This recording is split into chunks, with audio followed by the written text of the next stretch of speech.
ஒரு ஜென் துறவி, அவருக்கு ரொம்ப வயசாயிட்டுது, கடைசி காலம். நண்பர்களெல்லாம் கூப்பிட்டார். நண்பர்களே, நான் வித்தியாசமான முறையில் சாகணும்னு ஆசைப்பட்றேன், அதுக்கு ஏதாவது யோசனை சொல்லுங்களேன் அப்படின்னு கேட்டாராம். நண்பர்கள் சிரித்தாங்க. என்ன பேச்சு பேசுகிறீங்க, சாவறதுங்கிறது என்ன விளையாட்டு கத்தனமான காரியமா அப்படின்னு கேட்டிருக்காங்க. அந்த துறவி கொஞ்ச நேரம் யோசனை பண்ணார். அப்புறம் கேட்டாராம், இது வரைக்கும் யாராவது நடந்துக்கிட்டே இறந்துருக்குறாங்களா அப்படின்னாராம். எல்லாரும் இல்லைன்னாங்களாம். ஒருத்தர் மட்டும் சொல்லியிருக்கார், அப்படியும் ஒருத்தர் இறந்துருக்கிறதாக ஒரு கதையில் படிச்சிருக்கிறேன், ஒரு ஞானியால் தான் அப்படியெல்லாம் செய்ய முடியும் அப்படின்னு அவர் சொன்னாராம். சரி, அப்படின்னா அந்த முறை நமக்கு வேணாம், நின்றுக்கிட்டே யாராவது உயிரை விட்டுருக்காங்களா அப்படின்னு விசாரித்தாராம். அப்படியும் ஒருத்தர் இறந்துருக்கிறார் அப்படின்னாங்களாம். மறுபடியும் அந்த துறவி யோசனை பண்ணியிருக்கிறார். ஏதாவது வித்தியாசமான முறையில் நாம் போகணும் அப்படிங்கிறது அவருடைய விருப்பம். மனிதன் எப்படி வாழ்கிறானோ அப்படி இறப்பது தான் நல்லது. சரி, யாராவது தலைகீழாக யோகம் செய்யும் நிலையில் இறந்துருக்கிறாங்களா அப்படின்னு விசாரித்தாராம். நண்பர்கள் சிரித்தாங்க. தலைகீழாக நின்னபடி இறந்ததாக நாங்கள் கேள்விப்பட்டதே இல்லை, அது முடியாத காரியம் அப்படின்ட்டுருக்காங்க. இப்போ அந்த துறவிக்கு திடீர்னு உற்சாகம் வந்துட்டுது. உடனே எழுந்திரிச்சார், தலைகீழாக நின்னார், அப்படியே உயிரை விட்டுட்டார். அவ்வளோதான். அந்த மடாலயத்தில் ஒரே குழப்பம், எப்படி அவரை கீழே இறக்கி படுக்க வைக்கிறது அப்படின்னு புரியல. இப்படி உயிர் விடுறதை பற்றி அவங்க இது வரைக்கும் கேள்விப்பட்டதும் இல்லை. உண்மையிலேயே இவர் இறந்து தான் போனாராங்கிறதும் தெரியல. சோதித்து பார்த்தாங்க. இதய துடிப்பு, நாடி துடிப்பு எல்லாம் நின்று போயிருந்தது. இவர் எப்பவும் இப்படி தான், என்ன பண்ணுறது இப்போது அப்படின்னு சொல்லி எல்லோரும் குழம்பிக்கிட்டு இருக்கிற சமயத்தில் ஒரு பெரிய ஒரு யோசனை சொன்னார். இந்த துறவியோட மூத்த சகோதரி பக்கத்து மடாலயத்தில் இருக்கிறாங்க, அவங்கள இங்கே அழைச்சிட்டு வந்தால் ஏதாவது வழி கிடைக்கும் அப்படின்னார். அந்த அம்மாவுக்கு 90 வயசு. அழைச்சிட்டு வந்தாங்க. ஒரு குச்சியை ஊன்றிக்கிட்டு அப்படியே மெதுவாக நடந்து வந்தாங்க. தம்பி, தலைகீழாக நின்று உயிர் விட்டு இறக்கிறத பார்த்தாங்க. தம்பின்னு கூப்பிட்டு பார்த்தாங்க, ஒன்றும் காணோம். உடனே என்ன பண்ணாங்க, தன்னுடைய கைத்தடியால் தம்பியோட உடலை ஒரு தட்டு தட்டினாங்க. ஏப்பா, சாகிறப்பவும் உன்னுடைய குறும்புத்தனத்தை விடலையா, இப்படியாடா சாகிறது, ஒழுங்காக செத்து தொலை அப்படின்னாங்களாம். அவ்வளவுதான். உடனே அந்த துறவி திரும்பி நேராக நின்னார். அக்கா, கோவப்படாத, நான் ஒழுங்காக சாகிறேன், எப்படி செத்தா என்ன, எல்லாம் எனக்கு ஒன்று தான் அப்படின்னு சொல்லிவிட்டு அப்படியே தரையில் படுத்து உயிரை விட்டாராம். அதுக்கப்புறம் அந்த அம்மா கோலை கையில் எடுத்துக்கிட்டு அப்படியே திரும்பி கூட பார்க்காம அவங்க பாட்டுக்கு போயிட்டாங்களாம். மரணத்தை ஒரு விளையாட்டாக ஆக்கிய அந்த துறவிக்கு வாழ்க்கையே ஒரு விளையாட்டாக தான் இருந்திருக்குது. எந்த நோக்கமும் இல்லாமல் செயல்படுறதுன்னா என்னங்கிறதும் அவருக்கு தெரிஞ்சிருக்குது. பயனை எதிர்பார்க்காமல் பணி செய்து வாழ்ந்து மறைந்த மகான் அவர். தம்முடைய தொழிலை விளையாட்டு போல் செய்ய தெரிஞ்சவருக்கு வாழ்க்கையே ஒரு விளையாட்டாக மாறிடும். எல்லாமே விளையாட்டாகி விடுகிற போது மரணமும் விளையாட்டாகிவிடும் அப்படிங்கிறது தான் அந்த தத்துவம். ஆனால் அதுக்கு முன்னாடி உங்களுக்குள்ளே இருக்கிற உண்மையான நடிகனை நீங்கள் அடையாளம் கண்டுபிடிக்கணும். நீங்கள் நடிக்க வேண்டியதே இல்லை, நீங்கள் ஏற்கனவே நடிச்சுக்கிட்டு தான் இருக்கிறீங்க. நீங்கள் இந்த உண்மையை தெரிஞ்சுக்கணும், அவ்வளவுதான். இதுதான் ஞானிகளுடைய கருத்து. நீங்கள் தெருவில் நடந்து போயிட்டுருக்கிறீங்க, எதிரில் வர்றவர் உங்களை பார்த்து எப்படி இருக்கிறீங்கன்னு கேட்குறார். நல்லா இருக்கிறேங்கிறீங்க. உண்மையிலேயே நாம் நல்லா இருக்க மாட்டோம், ஏதாவது உடம்புல கோளாறு இருக்கும். ஆனால் அப்படி சொல்லுவோம், நல்லா இருக்கிறேன் அப்படின்னு. அது நடிப்பு தானே. உங்களை சந்தித்ததில் ரொம்ப மகிழ்ச்சி அப்படின்னு சொல்கிறோம். உடனே கொஞ்சம் நிதானமாக யோசித்து பாருங்கள், உண்மையிலேயே உங்கள் மனசு மகிழ்ச்சி அடைஞ்சுட்டுதா? அது நடிப்பு தானே. வாழ்க்கையை சரியாக புரிஞ்சுக்கிட்டால் எல்லாமே நடிப்புங்கிறது புரியும். கல்யாண பத்திரிக்கை அனுப்பியிருந்தேனே, ஏன்டா வரலன்னு கேட்டான் ஒருத்தன். வந்திருந்தேனே அப்படின்னானா இவன். டேய், ஏன்டா போய் சொல்கிற, நான் பத்திரிக்கையே உனக்கு அனுப்பலையே அப்படின்ட்டுருக்கான் அவன். அதுக்கு இவன் சொன்னானா, பத்திரிக்கை அனுப்புனேன்னு நீ போய் சொல்கிறப்போ கல்யாணத்துக்கு வந்தேன்னு நான் போய் சொல்லக்கூடாதா அப்படின்னானா. ஒரு பெரிய பியானோ கலைஞர் வியன்னாவில் இருந்தார். ரொம்ப புகழ்பெற்ற இசைக்கலைஞர் அவர். இங்கிலாந்து மகாராணி விக்டோரியா அவருடைய சங்கீதத்தை கேட்கணும்னு ஆசைப்பட்டாங்க.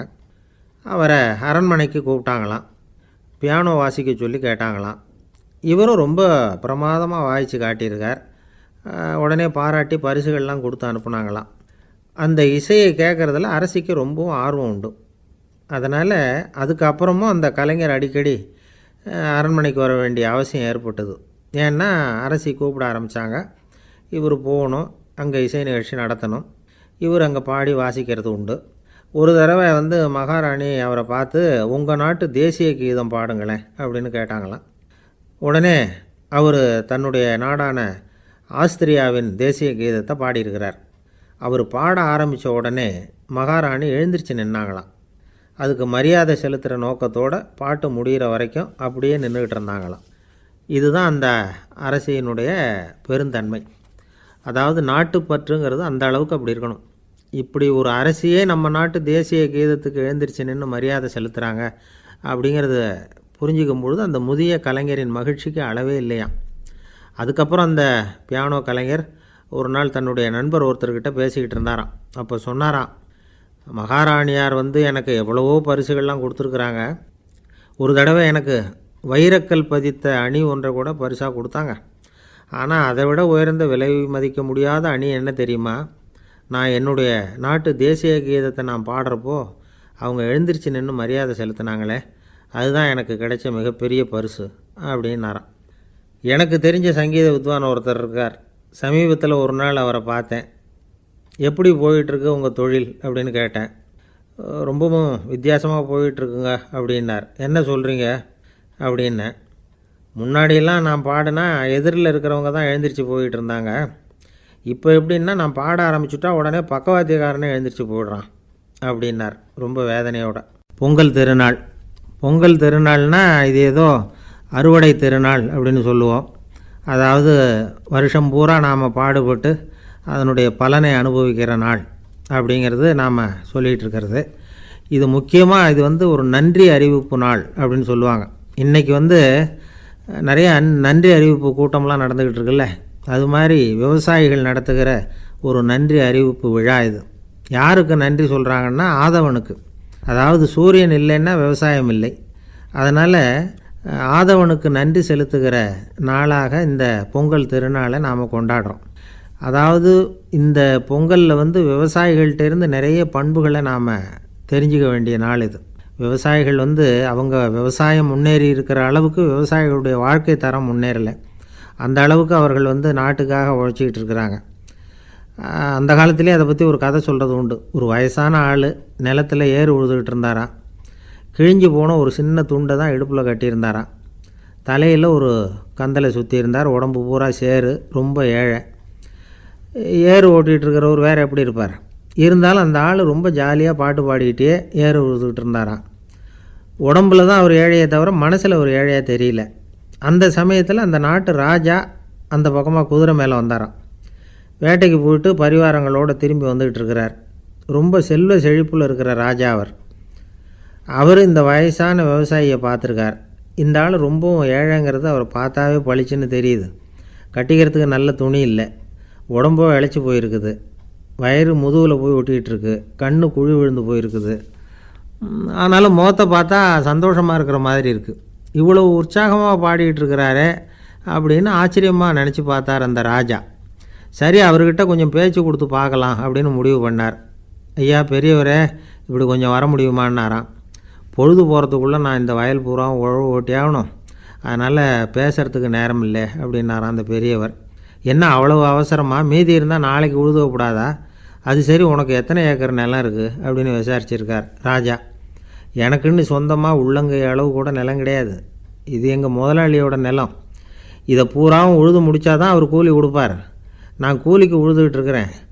உங்ககிட்ட பேசிக்கிட்டு இருந்தால் அவருக்கு துரோகம் பண்ணது மாதிரி ஆகிடும் அப்படின்னாராம். ராஜா குதிரையை விட்டு கீழே இறங்கினார். வரப்பில் நடந்து அந்த பெரியவர்கிட்டே போனாராம். சரி, ஒரு நாள் பூரா உழுதா உனக்கு எவ்வளவு கூலின்னு கேட்டிருக்கார். 8 அணா கூலி கிடைக்கும்னாராம் அவர். இது ரொம்ப காலத்துக்கு முன்னாடி நடந்த ஒரு சம்பவங்கிறதுனால அப்போ 8 அணா கூலிங்கிறது ரொம்ப பெருசு. இருந்தாலும் அதுவும் அந்த ராஜாவுக்கு பெரிய கூலியாக தெரியல. இவ்வளவு தானா, இதை வச்சுக்கிட்டு நீ எப்படி காலம் தள்ளுற அப்படின்னாராம். ஒன்றும் கவலை இல்லை அப்படின்னாராம் அவர். ராஜாவுக்கு ரொம்ப ஆச்சரியமாக போச்சு. 8 அணா கூலி வாங்குகிற இந்த ஆள் கவலை இல்லாமல் இருக்கிறார், ஏராளமான வசதியோடு இருக்கிறன்னா கவலை இல்லாமல் வாழ முடியலையே அப்படின்னு நினச்சி பார்த்துருக்கார். அது சரி, 8 அணாவில் எப்படி குடும்பம் நடத்துகிற அப்படின்னு கேட்டாராம். எனக்கு கிடைக்கிற 8 அணாவில் 2 அணா குடும்பத்துக்கு செலவழிக்கிறேன், 2 அணா பழைய கடனுக்கு கொடுக்குறேன், 2 அணா தர்மம் செய்கிறேன், 2 அணா வட்டிக்கு கொடுக்குறேன், ஒரு குறையும் இல்லைன்னாராம். ராஜாவுக்கு ஒன்றும் புரியல. எனக்கு ஒன்றும் புரியலேன்னு இருக்கார். ஐயா, எனக்கும் என் மனைவிக்கும் 2 அணா செலவாகுது. வயசான அம்மா அப்பா இருக்கிறாங்க. சின்ன வயசில் என்னை காப்பாற்றினவங்க அவங்க. அந்த கடனுக்கு 2 அணா செலவாகுது. அது பழைய கடன். என் தங்கச்சி ஒருத்தி ஆதரவு இல்லாத நிலைமையில் தன்னுடைய மகனோட என் வீட்டில் வந்துருக்கிறா. அவளுக்கும் அவள் மகனுக்கும் 2 அணா செலவு பண்ணுறேன். அது தர்மம். எனக்கு 2 பிள்ளைங்க இருக்கிறாங்க. அவங்களுக்கு 2 அணா செலவு பண்ணுறேன். அது வட்டிக்கு கொடுக்கறது மாதிரி. பிற்காலத்தில் அவங்க எங்களை காப்பாற்றுவாங்க. அந்த வகையில் நான் திருப்தியோடு வாழ்ந்துக்கிட்டு இருக்கிறேன் அப்படின்னாராம். ராஜாவுக்கு அர்த்தம் புரிய ஆரம்பிச்சுதான். அந்த பெரிய நிலத்தை விலை கொடுத்து வாங்கி அந்த பெரியவருக்கே தானமாக கொடுத்துட்டாராம். இப்போ உழுதவருக்கே நிலம் சொந்தமாகிட்டுது. அன்னையிலேருந்து அரசனுக்கும் ஆறுதல் கிடைச்சிதான். இப்படி ஒரு கதை சொல்லுவாங்க. 8 அணா வருமானத்தை வச்சுக்கிட்டு எப்படி காலத்தை தள்ளுறதுன்னு சொல்கிறதுக்காக இந்த கதையை சொல்கிறதாக யாரும் தப்பாக நினச்சிக்கக்கூடாது. கிடைக்கிறத எப்படி பங்கு போடுறார், எப்படி திருப்தியாக வாழறார் அப்படிங்கிறது தான் முக்கியம். அது மாதிரி இன்றைக்கு இந்த பொங்கல் திருநாளில் உழவர்கள் மனசு மகிழ்ச்சியாக இருந்ததுன்னா அது எல்லாரும் மகிழ்ச்சியாக இருக்கிறது மாதிரி அர்த்தம். அதனால் அவர்கள்ட்டேருந்து நாம் பாடம் கற்றுக்கணும். சில உழவர்கள் தங்கள் நிலத்தில் விளையிறத தாங்கள் சாப்பிட மாட்டாங்க. அடுத்தவங்கள்ட்ட விற்றுட்டு சந்தையில் போய் வேறு அரிசி வாங்கிட்டு வந்து தான் இவங்க சாப்பிடுவாங்க. அப்படிப்பட்ட விவசாயிகள்லாம் இது உண்டு. பங்கிடுகிற பண்பை உழவர்கள்ட்டேருந்து கற்றுக்கொள்ளுங்கள் அப்படிம்பாங்க. ஒரு ஆள் நிம்மதியாக மகிழ்ச்சியாக இருந்தானா, உங்கள் நிம்மதிக்கும் மகிழ்ச்சிக்கும் என்ன காரணம்னு கேட்டிருக்கார் இன்னொருத்தர். என்கிட்ட இருந்தது பூராவையும் என் பிள்ளைங்களுக்கு சமமாக பங்கு போட்டு கொடுத்துட்டேன், எனக்குன்னு எதுவுமே வச்சுக்கல, அதுதான் நிம்மதிக்கு காரணம்ன்றிருக்கான். உங்ககிட்ட இருந்தது எவ்வளவு இருந்தது அப்படின்னு கேட்டிருக்காரு அவர். மொத்தமாக ஒரு 50,000 ரூபா இருக்கும் அப்படின்னு இருக்கான். அவ்வளவும் பணமாகவே இருந்ததா அப்படின்னு கேட்டிருக்காங்க அவங்க. இல்லைங்க, அவ்வளவும் கடன், அதை தான் பிரித்து கொடுத்துருக்கேன் பிள்ளைங்கக்கிட்ட அப்படின்னு நானும். அவன் எது ரொம்பவும் கஷ்டமான காரியம் அப்படின்னு கேட்டார் ஒருத்தர். ஒருத்தருக்கு ஒருத்தர் சண்டை போடாமல் இருக்கிறது தான் ரொம்ப கஷ்டமான காரியம் அப்படின்னு தோணுது. ஒரு நாட்டுக்கும் இன்னொரு நாட்டுக்கும் சண்டை, நாட்டுக்குள்ளேயே ஒரு குரூப்புக்கும் இன்னொரு குரூப்புக்கும் சண்டை. ஏன் சண்டை போட்டுக்கிறீங்கன்னு கேட்டு பாருங்கள். நாங்கள் சமாதானத்துக்காக தான் சண்டை போட்டுக்கிறோம் அப்படிம்பாங்க. வாழறதுக்காக பிறந்த மனுஷன் லட்சியத்துக்காக உயிரை விட தயார் அப்படின்னு சொல்லிகிட்டு இருப்பான். அப்படி உயிரை விடுறவங்கள நாமளும் பாராட்டுவோம். ஆனால் ஒன்றுமில்லாத விஷயங்களுக்கெல்லாம் சண்டை போடுறவங்களெல்லாம், அப்படிப்பட்டவங்களையும் சரி உயிரை விடுறவங்களையும் சரி என்னென்னு சொல்கிறது. யுத்தங்களாலேயும் சண்டைகளாலேயும் நாம் அடையிறது என்னங்கிறது ஒரு பக்கம் இருக்கட்டும், இழக்கிறது என்ன தெரியுமா? ஏராளமான உயிர்கள். ரத்தம் சிந்துறதுக்கு நான் தயார் அப்படின்னு மார்தட்டி சொல்லலாம். ஆனால் ரத்தம் சிந்தினா உயிர் காத்துக்கிட்டு இருக்க தயார் இல்லை. அதாவது உயிர் நமக்காக காத்துக்கிட்டு இருக்க தயார் இல்லை. இழக்கிற ரத்தத்தை ஈடுகட்டினா தான் உயிரை காப்பாற்ற முடியும். அதனால் இது சம்மந்தமாக ஆராய்ச்சி செய்கிற கட்டாயம் ஏற்பட்டு போச்சு. அதோட விளைவாக புதுசாக ஒன்றை கண்டுபிடிச்சிருக்கிறாங்க. அதுதான் செயற்கை இரத்தப்பொடி. இப்போ இந்த திடீர் சாம்பார் பொடி, திடீர் ரசப்பொடி, திடீர் காப்பி பொடி இப்படிலாம் சொல்கிறோம்ல, அது மாதிரி இது திடீர் இரத்தப்பொடி. இஸ்ரேல் ஒரு சின்ன நாடு, மக்கள் தொகை குறைச்சல், அதோட போர்கள் வேறு. அதனால் காயம்பட்டவங்களை காப்பாற்றியே தீர வேண்டிய கட்டாயம். காப்பாற்றணும்னா ரத்த இழப்பை தடுக்கணும். அப்படின்னா உடனடியாக புது ரத்தம் செலுத்தி ஆகணும். திடீர்னு ரத்தம் வேணும்னா எங்கே போகிறது? அதுவும் கிடைக்கிற ரத்தம் சேர்கிற குரூப்பாக இருக்கணும். ஒரு வேடிக்கை பார்த்தீங்களா, நான் வேறு குரூப்பு நீ வேறு குரூப்புன்னு இவன் சண்டை போடுறான். இதில் அடிபட்டவனுக்கு ரத்தம் கொடுக்க போனால் அதுலேயும் அது வேறு வேறு குரூப்பாக இருக்குது. அது ரத்தமும் வேறு வேறு குரூப்புன்னு சொல்லிகிட்டு இருக்குது. எந்த குரூப்பு ரத்தம் வேணும், அது உடனடியாக கிடைக்கலன்னா என்ன பண்ணுறது? இப்படிப்பட்ட கஷ்டம்லாம் நமக்கு வந்துடுது. இதுக்காக தான் விஞ்ஞானிகள் இந்த ரத்த பொடியை கண்டுபிடிச்சிருக்கிறாங்க. அதாவது ஒரு ஆள் அடிபட்டு போட்டான்னு வச்சுங்களேன், அவனுக்கு ரத்தம் கிடைக்கல, உடனே என்ன பண்ணலாம்? இந்த சுத்தப்படுத்தப்பட்ட தண்ணீரை கொஞ்சம் எடுத்துக்க வேண்டியது, அதில் இந்த ரத்த பொடியை கரைக்க வேண்டியது. இப்போ இந்த செயற்கை ரத்தம் தயாராகிட்டுது. இதை அந்த ஆள் உடம்புல ஏற்றி விட்டுற வேண்டியது. இயற்கையாக நம்ம உடம்பில் இருக்கிற ரத்தம் என்னென்ன வேலை செய்யுதோ அதே வேலையை இதுவும் செய்யும். அதாவது ஆக்சிஜனை உடம்புல எல்லா இடத்துக்கும் எடுத்துகிட்டு போகுது. அந்த வேலையை இந்த செயற்கை ரத்தமும் செஞ்சுருது. ஆனால் ஒரு விஷயம், இந்த செயற்கை ரத்தம் ஒரு அவசரத்துக்கு தான் உபயோகப்படுத்தலாம், ஒரு முதல் உதவி மாதிரி. அதை அப்படியே நிரந்தரமாக விட்டுற முடியாது. பின்னாடி தேவையான குரூப்பு உண்மையான ரத்தம் கிடைச்ச உடனே அதை செலுத்திக்கணும். உண்மையான ரத்தத்தை 20லேருந்து 40 நாள் வரைக்கும் தான் பாதுகாக்க முடியும். அதுவும் குளிர்பதன பெட்டியில். அதுக்குள்ளே உபயோகப்படுத்தலைன்னா அது வீணாக போயிடும். இந்த ரத்த பொடி அப்படி இல்லை, எவ்வளோ நாள் வேணும்னாலும் அப்படியே வச்சுருக்கலாம். குளிர்பதன பெட்டியும் தேவையில்லை. ஆனால் ஒன்று, இது தண்ணியில் கலந்து செயற்கை ரத்தமாக ஆக்கிவிட்டா அதோட வலு 72 மணி நேரம் தான், அதாவது 3 நாள். அதுக்குள்ளே அந்த ஆசாமியை எங்கேயாவது ஆஸ்பத்திரிக்கு தூக்கிட்டு போய் உண்மையான ரத்தத்தை கொடுத்துடணும். சண்டையில் அடிபடுறவங்க, சாலை விபத்தில் அடிபடுறவங்க, இவங்களுக்கெல்லாம் அவசரத்துக்கு கை கொடுத்து உதவுறது இந்த செயற்கை ரத்த பொடி. அதுக்கப்புறம் நாம் கொடுக்குற ரத்தம் தான் அவங்கள காப்பாற்றணும். இன்றைக்கி ரத்தத்தை தானமாக கொடுக்க தயாராக இருக்கிற நல்ல உள்ளங்கள் ஏராளம். எவ்வளவு ஆக்சிடெண்ட்டு, ஆப்ரேஷன், இதில் சம்மந்தப்பட்டவங்களை காப்பாற்றுறது நாம் தானமாக கொடுக்குற ரத்தம் தானே.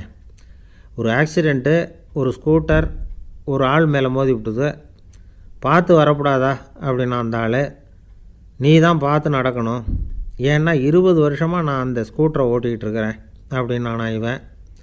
இதுக்கு அவன் சொன்னானா, நீ தான் பார்த்து ஓட்டணும், ஏன்னா 40 வருஷமாக நான் இப்படி நடந்துக்கிட்டு இருக்கிறேன் அப்படின்னானா. ஒரு ஊரில் ஒரு ராஜா இருந்தார். பெரிய அரண்மனையில் தான் இருக்கிறார். எல்லா வசதியும் இருந்தது. இருந்தாலும் அவர் எல்லாரும் சொல்கிறது எப்படி தெரியுமா, பிச்சைக்கார ராஜா. அப்படி ஒரு பேர் அவருக்கு நிலச்சி போச்சு. ஜனங்களும் சரி, மற்ற தேசங்களில் உள்ளவங்களும் சரி, அவர் அந்த பேர் சொல்லியே குறிப்பிடுறது வழக்கமாக போட்டுது. இது அவருக்கு ரொம்ப கவலையாக போச்சு. என்ன இது, நம்மளை தேடி வர்றவங்களுக்கெல்லாம் நாம் சோறு போடுறோம், நம்ம புகழ்ந்து பாடல் ஏற்றி கொண்டு வர்ற புலவர்களுக்கெல்லாம் அவங்க எப்படி வந்தாலும் ஒருவேளை சோறு போடணுங்கிறது உத்தரவு. இவ்வளவுலாம் செஞ்சும் நம்மளை போய் பிச்சைக்கார ராஜான்னு எல்லாரும் சொல்கிறாங்களே, அது ஏன், எதுக்காக இப்படி சொல்கிறாங்க? இதுதான் ராஜாவுக்கு குழப்பம். சரி, இதை பற்றி நம்ம அமைச்சர்கள்கிட்ட கேட்கலாமா அப்படின்னு யோசனை பண்ணார். இந்த விஷயத்தை போய் அவங்கக்கிட்ட எப்படி கேட்குறதுன்னு அவருக்கு தயக்கமாக இருந்தது. கௌரவ குறைச்சலாக தெரிஞ்சுது அவருக்கு. சரி, சாதாரண குடிமக்கள்கிட்ட இதை பற்றி கேட்கலாமா அப்படின்னு யோசனை பண்ணார். கேட்கலாம், ஆனால் அவங்க யாரும் ராஜா முன்னாடி நின்று தைரியமாக பேசக்கூடிய அளவுக்கு இல்லை. ராஜாவோட குழப்பம் நாளுக்கு நாள் அதிகமாக போச்சு. கடைசியாக அவர் ஒரு முடிவுக்கு வந்தார். அதாவது இதை பற்றி ஒரு பிச்சைக்காரங்கிட்டே கேட்டு பார்த்துட்டா என்ன. இதுதான் அவர் பண்ண முடிவு. உடனே மாறு வேஷம் போட்டுக்கிட்டு நகர்வலம் போனார். ஒரு பிச்சைக்காரனை கண்டுபிடிச்சார். இதை பாருப்பா, நம்ம ராஜாவை எல்லாரும் பிச்சைக்கார ராஜான்னே சொல்கிறாங்களே, அதுக்கு என்ன காரணமாக இருக்கும் அப்படின்னு கேட்டார். அதுக்கு அவன் சொல்கிறான், இதுக்கான பதிலை இன்னும் ஒரு 30 நாளில் சொல்கிறேன் அப்படின்னா. உடனே இவருக்கு சந்தோஷம். உண்மையை அவங்ககிட்ட சொன்னார். நான் வேறு யாரும் இல்லை, நான் தான் இந்த நாட்டு ராஜா. இப்போ நீ என் கூடவே வந்துடும், அரண்மனையிலேயே தங்கிக்கோ, 30 நாள் கழித்து எனக்கு பதில் சொல்லிவிட்டு அதுக்கப்புறமா நீ போகலாம் அப்படின்னு சொல்லி அழைச்சிட்டு வந்துட்டார். அரண்மனையில் ஒரு மூலையில் அவன் தங்கிறதுக்கு இடம் கொடுத்தார். தினம் 2 வேளையும் இவனுக்கு சோறு போடுங்க அப்படின்னு உத்தரவு போட்டார். ராஜா கொடுத்த இடத்துல போய் உக்காந்துக்கிட்டான் அந்த பிச்சைக்காரன். தினமும் அந்த அரண்மனையில் நடக்கிறதையெல்லாம் கவனிச்சிக்கிட்டு வந்தான். வேளைக்கு சாப்பாடு வரும், சாப்பிட்டுக்கிட்டு இருக்கான். இப்படி 30 நாள் முடிஞ்சுது. ராஜா வந்தார். என்ன, என்னோட கேள்விக்கு பதில் என்னன்னு கண்டுபிடிச்சிட்டியான்னார். கண்டுபிடிச்சிட்டேன்னா. என்ன எல்லாரும் பிச்சைக்கார ராஜான்னு சொல்கிறாங்களே, அது நியாயமாக படுதா உனக்குன்னு கேட்டார். நியாயமாக தான் படுது, சந்தேகம் இல்லாமல் நீங்கள் பிச்சைக்கார ராஜா தான். என்ன தான் நீங்கள் வசதியோடவும் படைபலத்தோடவும் இருந்தால் கூட நீங்கள் எங்கள் வர்க்கத்தை சேர்ந்த ஆசாமி தான் அப்படின்னு அடித்து சொல்லிவிட்டான் அந்த ஆள். ஏனால் அப்படி சொல்கிறேன்னு கேட்டார் இவர். அரசே, ஒரு உண்மையை கண்டுபிடிச்சி சொல்கிறதா நான் உங்ககிட்ட சொன்னேன். நீங்கள் ராஜ பரம்பரைன்னா உடனே உங்கள் கழுத்தில் கிடக்கிற முத்து மாலையை கழட்டி பரிசாக கொடுத்துருப்பீங்க, பொன்னையும் மணியையும் கொடுத்துருப்பீங்க. ஆனால் நீங்கள் அப்படி செய்யலை. என்னை ஒரு மூலையில் உட்கார வச்சு 2 வேளை சோறு போட சொன்னீங்க. உங்களை தேடி யார் வந்தாலும், யார் பாராட்டி பேசினாலும் அல்லது பிரச்சனைகளை சொன்னாலும் நீங்கள் செய்கிற ஒரே காரியம் சோறு போடுறது தான். பிச்சைக்காரனுக்கு சோறு மட்டும்தான் உலகம். உங்கள் விஷயத்திலையும் நீங்கள் அப்படி தான் நினைக்கிறதாக தெரியுது. நல்லா கவனிங்க. எந்த ஒரு பிரச்சனைக்கும் சோறு தான் முடிவுன்னு நினைக்கிறீங்க பாருங்கள். நீங்கள் சந்தேகமில்லாத எங்களை சேர்ந்த ஆள் தான் அப்படின்னு விட்டான் அந்த பிச்சைக்காரன். அதுக்கப்புறம் தான் அந்த ராஜா தன்னுடைய தவறுகளையெல்லாம் தேர்த்திக்கிட்டாராம். பசின்னு வர்றவங்களுக்கு சோறு தான் போடணும், அது தப்பு இல்லை. பாராட்ட வர்றவங்களுக்கெல்லாம் சோத்தையே போட்டு அனுப்புனா இப்படி தான் பேர் வரும். எனக்கு தெரிஞ்ச ஒருத்தர் தினமும் யாராவது ஒருத்தரை தன் வீட்டுக்கு அழைச்சிட்டு போவார், சாப்பாடு போட்டு அனுப்புவார். முன்னறிவிப்பு இல்லாமல் திடீர்னு ஒரு விருந்தாளியோடு வீட்டில் போய் இவர் நிற்கிறது வழக்கம். அந்த அம்மாவும் இவருக்காக தயார் பண்ணி வச்சுருந்ததை இவர் அழைச்சிட்டு வந்திருக்கிற விருந்தாளிக்கு போட்டுருவாங்க. விருந்தாளி சாப்பிட்டுட்டு போனதுக்கப்புறம் இவர் மனைவிகிட்ட உனக்கு சிரமம் வேணாம் அப்படின்னு சொல்லிவிட்டு பக்கத்தில் உள்ள ஒரு ஹோட்டலுக்கு போய் காசு கொடுத்து சாப்பிட்டுட்டு வந்துடுவார். பல நாள் இப்படி நடக்கும். ஒரு நாள் அவரை தனியாக கூப்பிட்டுக்கிட்டு போய் ஏன் இப்படி பண்ணுறீங்கன்னு கேட்டோம். அதுக்கு அவர் சொல்கிறாரு, எங்கள் வீட்டு சாப்பாட்டிலேருந்து தப்பிக்கிறதுக்கு எனக்கு வேறு வழி எதுவும் தெரியல சார், அதனால தான் இப்படி பண்ணிகிட்ருக்கிறேன் அப்படின்னார் ரொம்ப பரிதாபமாக. ஒருத்தன் எப்படி நடந்துக்கிறாங்கிறத வச்சு தான் அந்த ஆள் எப்படிங்கிறத நாம் முடிவு பண்ணுறோம். ஆளுமைன்னு சொல்கிறோம்ல, அதுக்கு சூழ்நிலைகளை ஆளுகின்ற தன்மை அப்படின்னு விளக்கம் கொடுக்குறார் ஒரு உளவியல் நிபுணர். சரி, ஒரு மனிதனுடைய ஆளுமையை உருவாக்குகிற விஷயங்கள் என்னென்ன? பிறப்பு, வளர்க்கப்பட்ட விதம், படிப்பு, நண்பர்கள், சமுதாயம், இப்படி நிறைய உண்டு. ஆளுமையின் அடிப்படையில் சில மனநோய்கள் உண்டாகுது. அதெல்லாம் என்னென்னங்கிறத தெரிஞ்சு வச்சுக்கிட்டோம்னா நம்ம கூட இருக்கிறவங்கள அடையாளம் கண்டுபிடிக்கிறதுக்கு அது ரொம்ப உபயோகமாக இருக்கும். ஃப்ரெனாய்டு ஆளுமை அப்படின்னு ஒன்று. இந்த கோளாறு உள்ளவங்க எப்படி இருப்பாங்க தெரியுமா? அதிக உணர்ச்சி, சந்தேகம், பொறாமை இதெல்லாம் அதிகமாக இருக்கும். வளைஞ்சு கொடுக்க மாட்டாங்க. அடுத்தவங்களோட இணக்கமான உறவு இருக்காது. அவங்க செய்கிற தப்புக்கெல்லாம் அடுத்தவங்களை குறை சொல்லிகிட்டு இருப்பாங்க. இது ஒரு ரகம். அடுத்தது ஸ்கிசாய்டு ஆளுமை அப்படின்னு சொல்கிறாங்க. இந்த கோளாறு உள்ளவங்க அடுத்தவங்களோட பழக கூச்சப்படுவாங்க. சின்ன வயசுலேயே இது ஆரம்பமாயிடுது. பகல் கனவுலேயே சஞ்சரிப்பாங்க. அவங்களுடைய விரோதம், கோபம் இதை கூட வெளியில் காட்டிக்க முடியாமல் இருப்பாங்க. இவங்களுக்கு அகமுகம், பிரச்சனைகள்லேருந்து ஒதுங்கி எதுலேயும் ஈடுபாடு இல்லாதவங்களாக இருப்பாங்க. இப்படி ஒரு ரகம். அடுத்தது சைக்ளோதமிக் ஆளுமை அப்படின்னு சொல்கிறாங்க. அது என்னென்னா, உணர்ச்சிகளில் ஏற்றத்தாழ்வு அதிகமாக இருக்குமா. சில சமயம் பார்த்தா மகிழ்ச்சியாக இருப்பாங்க, சில சமயம் சோகமாக உட்காந்துருப்பாங்க. அவங்க மனநிலைக்கு தகுந்த மாதிரி சமூக நிகழ்ச்சிகளில் பங்கெடுத்துக்குவாங்க. இன்னொரு வகை என்னென்னா எண்ணப்பீடிகை ஆளுமை அப்படின்னு பேர் வச்சுருக்கிறாங்க. அதுக்கு இவங்களுக்கெல்லாம் கரெக்டாக இருக்கணும். எல்லாம் சட்டத்திட்டம் எதுலேயும் ஒரு ஒழுங்குமுறை, இப்படி எதிர்பார்க்குற மனோபாவம். இவங்க எதிர்பார்ப்புக்கும் வரன்முறைக்கும் மற்றவங்க கட்டுப்படணும்னு நினைப்பாங்க. இந்த நிலைமை நீடித்தா என்ன ஆகும் தெரியுமா? அலைக்கழிக்கிற எண்ணங்கள் திரும்ப திரும்ப ஒரே செயலை செய்ய தூண்டுற மனத்தளர்ச்சிக்கு ஆளாயிடுறாங்க. அடுத்தது ஹிஸ்டீரியா ஆளுமை. சின்ன விஷயத்தையெல்லாம் பெருசுப்படுத்தி நாடகமாக்குற நடிகர்கள் இவங்க. உணர்ச்சி அதிகம் உள்ளவங்க. இவங்க மன எழுச்சியில் பக்குவமின்மை, குழந்தைத்தனம், முதிர்ச்சியின்மை எல்லாம் இருக்கும். தன்னலம் மிக்க குணம். பிறர் தன்னை மட்டுமே கவனிக்கணும்னு நினச்சி செயல்படுறது, இதெல்லாம் இவங்க அடையாளம். அடுத்த ரகம் எப்படின்னா வளர்ச்சியற்ற ஆளுமைன்னு சொல்கிறாங்க. அடுத்தவங்களோட இணங்கி போக முடியாதவங்க, அறிவு, மன எழுச்சி, சமூக உறவு இதில் எல்லாம் போதுமான வளர்ச்சியையும் நிறைவையும் பெற முடியாதவங்க. இவங்களால் வாழ்க்கையில் முன்னேற முடியாது. பிச்சைக்காரங்க, குற்றவாளிகள், இவங்ககிட்டெல்லாம் இது மாதிரியான ஆளுமை அதிகமாக இருக்குமா.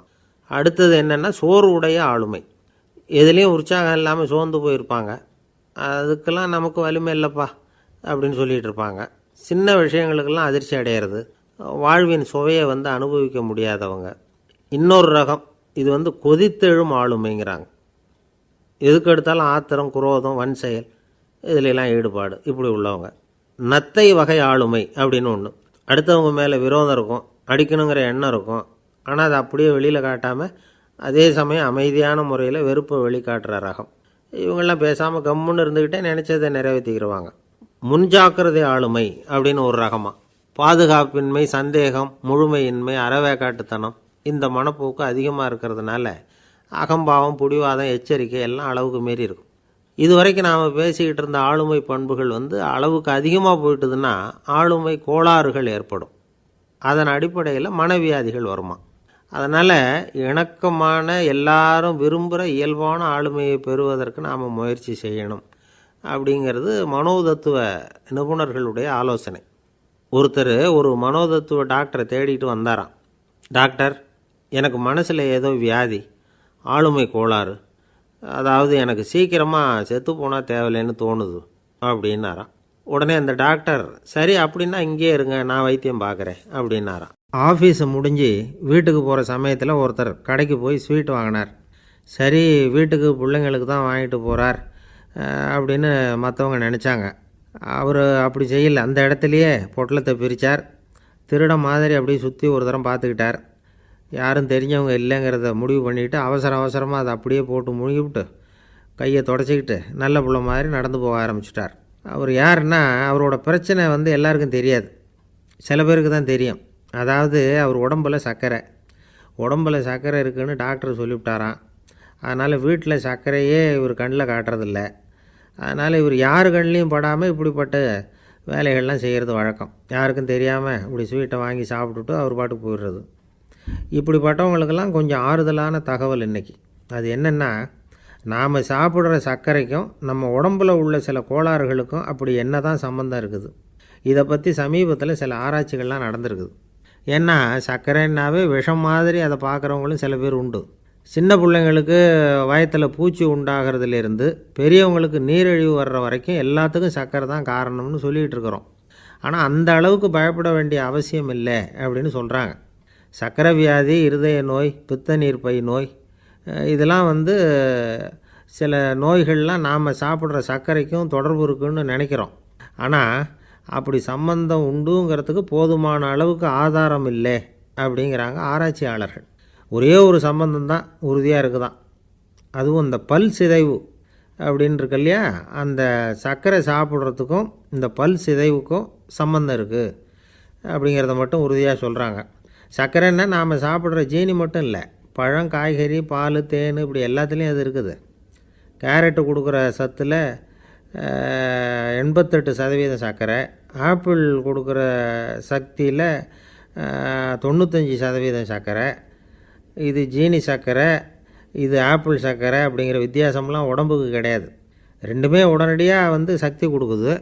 ஒரு ஸ்பூன் சர்க்கரையில் 16 கலோரி தான் சத்து இருக்குது. அதிகமாக சர்க்கரை சாப்பிட்டா நீரிழிவு வந்துருங்கிறது தப்பான ஒரு அபிப்பிராயம். டயபெட்டிஸுங்கிறது ஒரு மெட்டபாலிக் டிஸார்டர், அவ்வளவுதான். அதாவது நாம் சாப்பிட்ற சர்க்கரையை நம்ம உடம்பு திறமையாக உபயோகப்படுத்திக்க முடியல அப்படின்னு அர்த்தம். அதனால தான் அதிகமாக இனிப்பு வேணாம்னு சொல்கிறோம். ஏற்கனவே உடம்பால் முடியாத ஒன்றை மறுபடியும் அது தலையில் சுமத்தி அதிகமாக வேலை வாங்க வேணாமே அப்படிங்கிறதுக்காக தான். ஆகாரத்தில் அதிகமாக சர்க்கரை இருந்தால் அதனால் உடனே சர்க்கரை வியாதி வந்துடும்ங்கிறதுக்கு விஞ்ஞான ரீதியாக போதுமான ஆதாரம் இல்லை. அதனால் எப்போவாவது அதிகமாக ஸ்வீட்டு சாப்பிட்டுட்டா ஐயோ அதிகமாக சாப்பிட்டோமோ என்ன பண்ண போகுது தெரியலையே அப்படின்னு நினச்சி மனசை போட்டு குழப்பிக்க வேண்டியதில்லை.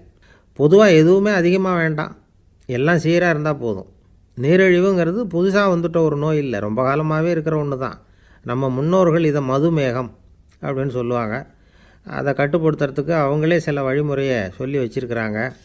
அது என்னென்னா வேறு ஒன்றும் இல்லை, இந்த பாவக்காய், முள்ளங்கி, அருகம்புல், அவ்வளவுதான். வெள்ளை முள்ளங்கி இருக்குல்ல, அதை வாரத்துக்கு 3 நாள் சாப்பிட்டுக்கிட்டு வாங்க. நூலுக்கோல் ரொம்ப நல்லது. இல்லைன்னா முள்ளங்கி சாறு 1 ounce சாப்பிட்டுட்டு வரலாம். ரத்தத்தில் சேர்கிற சர்க்கரை அளவை இதெல்லாம் கட்டுப்படுத்துது. சிறுநீரில் காணப்படுகிற சர்க்கரை அளவையும் சமநிலைப்படுத்துது. தினமும் ஆகாரத்தில் கோதுமை, கேழ்வரகு, வெந்தயம், கருவேப்பிலை, சோயாபீன்ஸ் எது கிடைக்குதோ சேர்த்துக்கலாம். இப்படிலாம் செஞ்சுக்கிட்டு வந்தால் அப்புறம் வீட்டுக்கு தெரியாமல் கடையில் போய் நின்றுக்கிட்டு ஸ்வீட் வாங்கி திருட்டுத்தனமாக சாப்பிட வேண்டிய அவசியமே உங்களுக்கு வராது. 2 ஆசாமிகள் கடற்கரையில் உட்காந்து சாவகாசமாக பேசிக்கிட்டு இருந்தாங்களாம். ஒருத்தர் சொன்னார், இன்னொருத்தருக்கு தெரியாமல் ஸ்வீட்டு சாப்பிட்றதே எப்பவும் இடைஞ்சல் தான் சார். நேற்றுக்கு பாருங்கள், அப்படி தான் சாப்பிட்டுக்கிட்டு இருந்தேன், வீட்டுக்காரி கண்ணில் போட்டுவிட்டுதோ, அதுக்கப்புறம் ஒரே ரகலையாக போச்சு அப்படின்னாராம். எனக்கு கூட அப்படி தான் சார் ஆகிட்டுது, ஒரே ரகலை அப்படின்னாராம் இன்னொருத்தர். நீங்கள் சாப்பிட்டதும் உங்கள் வீட்டுக்காரங்க கண்ணில் போட்டுவிட்டுதா சார் அப்படின்னு கேட்டிருக்கார் இவர். அதுக்கு அவர் சொன்னாராம், அப்படி இல்லை சார், கடைக்காரர் கண்ணில் போட்டுவிட்டுதோ, நான் அவருக்கு தெரியாமல் அந்த ஸ்வீட்டை அவர் கடையிலேருந்து எடுத்திருந்தேன் அப்படின்னு விளக்கம் கொடுத்தாராம் இந்த ஆள். ஒருத்தர் முகத்தை தொங்க போட்டுக்கிட்டு ஒரு மாதிரியாக வந்தார். என்ன விஷயம்னு விசாரித்தேன். என்னுடைய நண்பன் ஒருத்தங்கிட்ட கருத்து வேறுபாடு, இனிமேல் நமக்குள்ளே எந்த சம்மந்தமும் வேணாம்னு நட்பை முறிச்சிட்டு வந்துட்டேன்னா. நண்பர்கள்னு இருந்தால் கருத்து வேறுபாடு வரத்தான் செய்யும்னு. கருத்து வேறுபாடு வராமல் இருக்கிறதுக்கு ஏதாவது வழி உண்டா அப்படின்னு கேட்டாங்க. அதை பற்றி நிபுணர்கள் சில யோசனைகளை சொல்லியிருக்கிறாங்கன்னு. முதல் விஷயம் என்னென்னா, உங்கள் நண்பனுக்கு ஒரு செய்தி சொல்லணும்னா அதை நீங்களே நேரடியாக சொல்லுங்கள், அல்லது உங்கள் கைப்பட கடிதம் எழுதுங்க. அதாவது நேரடி தொடர்பு முக்கியம். அதை விட்டுட்டு இன்னொருத்தர் மூலமாக நண்பர்களுக்கு செய்தி அனுப்புனா நீங்கள் சொல்கிற செய்தி அப்படியே போய் சேராது, அது சேதமாயிடும். கூட்டி குறைச்சி சொல்லிவிடுவாங்க, அது குழப்பத்தில் கொண்டாந்து விட்டுரும். இது ஒரு யோசனை. 2வது யோசனை என்னென்னா, நீங்கள் ஒரு நல்ல காரியத்தை செய்யும் பொழுது உங்கள் நண்பரையும் சேர்த்துக்குங்க, அவருக்கும் அதில் ஒரு ஈடுபாட்டை உருவாக்குங்க. 3வது யோசனை, நம்ம பக்கத்தில் இருக்கிற நண்பர் மகிழ்ச்சி அடைகிற மாதிரி ஏதாவது செய்யணும். சின்ன சின்ன செயல்களாக இருந்தாலும் பரவாயில்ல, அவர் நமக்கு எதுவும் செய்யலையே, நாம் எதுக்கு செய்யணும் அப்படின்னு நினச்சிக்கிட்டு இருக்கக்கூடாது. 4வது யோசனை என்னென்னா, உங்களுக்கு ஒரு பிரச்சனையா அல்லது உங்கள் நண்பருக்கு ஒரு பிரச்சனையா, எதுவாக இருந்தாலும் 2 பேரும் சேர்ந்து உட்காந்து ஆலோசனை பண்ணுங்கள். நம்ம யோசனையும் கேட்கப்படுதே அப்படிங்கிற நினைப்பே அவருக்கு ஒரு மன நிறைவை உண்டாக்குமா. 5வது யோசனை, உங்கள் நண்பர் ஏதோ ஒரு காரியத்தை செய்கிறார், நீங்கள் உடனே அவசரப்பட்டு நீ செய்கிறது தப்புன்னு தீர்ப்பு சொல்லக்கூடாது. அவர் அதை செய்யறதுக்கான நியாயங்கள் எவ்வளவோ இருக்கும், அதை புரிஞ்சுக்கிறதுக்கு முயற்சி பண்ணணும். 6வது யோசனை, உங்கள் நண்பர் என்ன சொன்னாலும் அதை பொறுமையாக கேளுங்க. அவர் சொல்கிறத புரிஞ்சுக்கணும், அவர் சொல்ல விரும்புகிறத புரிஞ்சுக்கணும், அவர் சொல்ல முடியாமல் தவிக்கிறதையும் புரிஞ்சுக்கணும். இப்படி 3 விதமாகவும் அவரை புரிஞ்சுக்கிட்டு அதுக்கு தகுந்த மாதிரி செயல்படணும். 7வது யோசனை என்னென்னா, உங்கள் நண்பர் உங்ககிட்ட வந்து ஏதோ ஒரு கருத்தை சொல்கிறார், அது உங்களுக்கு பிடிக்கல, அதுக்காக உடனே நீ சொல்கிறது சரியில்லை, நான் ஒத்துக்க மாட்டேன் அப்படின்லாம் மறுத்துக்கிட்டு இருக்கக்கூடாது. அவர் சொல்கிறத கேட்கணும், பொறுமையாக சிந்திக்கணும், அதுக்கப்புறம் பதில் சொல்லணும். இப்படிலாம் நடந்துக்கிட்டால் நண்பர்களுக்குள்ள கருத்து வேறுபாடு வர்றதுக்கு வாய்ப்பே இருக்காது அப்படின்னு வல்லுநர்கள் தொகுத்து சொல்லியிருக்கிறாங்க இந்த யோசனைகளை. எனக்கு தெரிஞ்ச சில நண்பர்கள் உண்டு, அவங்களுக்குள்ளேயும் கருத்து வேறுபாடுகள் வராமல் இருக்கிறதுக்கு சில நுட்பங்களை கையாளுறது உண்டு. ஒருத்தர் சொன்னார், அந்த டாக்டர் சின்ன வயசுலேருந்து என் கூட பழகினவர், நாங்கள் 2 பேரும் இணைபிரியா